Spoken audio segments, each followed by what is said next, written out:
আমার মায়ের আসলে কি হয়েছে বলেন তো? আপনার মায়ের ব্রেন টিউমার হয়েছে। ব্রেন টিউমার হয়েছে? ডাক্তার, আমার শাশুড়ি না বাঁচবেন তো? আপনার মায়ের ব্রেন টিউমার অপারেশন করলে ভালো হয়ে যাবে, সুস্থ হয়ে যাবে। আমার মায়ের অপারেশন করাতে কত টাকা লাগতে পারে? দেখুন, ছোট্ট একটা অপারেশন 2 লক্ষ টাকা লাগবে। যত তাড়াতাড়ি ক্যাশ কাপে টাকাটা জমা দিবেন, তত তাড়াতাড়ি আপনাদের মায়ের অপারেশন হবে। আমি একজন বেকার মানুষ, 2 লাখ টাকা কোথায় পাবো? আমার মা ধরা পড়ায় তার অপারেশনের জন্য প্রায় 2 লক্ষ টাকা। ব্যাংকে কিছু টাকা জমা রেখেছিলাম, কিন্তু ভেবেছিলাম এই টাকা দিয়ে একটা নতুন মডেলের গাড়ি কম্পিউটার দেখছি অপারেশনের পেছনে আমার সব টাকা রেখেছি। আপনার হচ্ছে তোমার মা, তুমি যদি এখন তার ট্রিটমেন্ট না করো, মায়ের সাথে তোমাকে খারাপ করবে। তুমি এরকম চুপ করে বসে আছো কেন? মায়ের চিকিৎসার জন্য 2 লক্ষ টাকা লাগবে, টাকা আমি কোথায় পাবো? এত চিন্তা করছো কেন?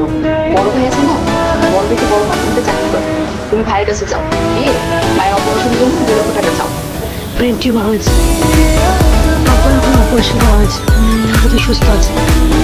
তুই তো ওই বকিনি বউকে বল আমার সামনে থেকে চলে যেতে। বউয়ের মুখ আমি আর দেখতে চাই না। মা, তুমি শেফালিকে চলে যেতে বলছো?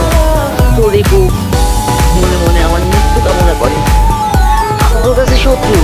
তুমি ঠিকই বলেছো মা। তুমি অসুস্থ হওয়ার পরে যে আমার এই বউ, তোমার এই বড়লোক বৌমার মতো কান্নাও করেনি, আবার তোমার এই চাকরিজীবী ছেলের মতো 2 হাত তুলে দোয়াও করে। আজকে যদি আমার বড় ছেলে বড় বৌমা আমার অপারেশনের টাকা জোগাড় না করতো, তাহলে আমি বাঁচতাম না।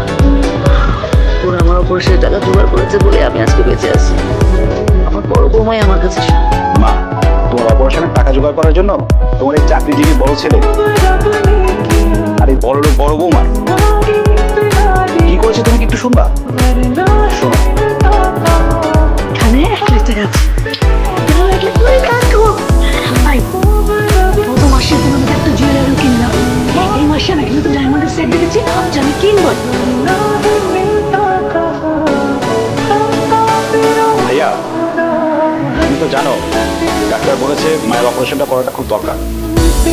যদি 2 লাখ টাকার ব্যবস্থা করো তাহলে অপারেশনটা করানো যাবে। হ্যাঁ, মায়ের অপারেশনের জন্য তো টাকা দেয়।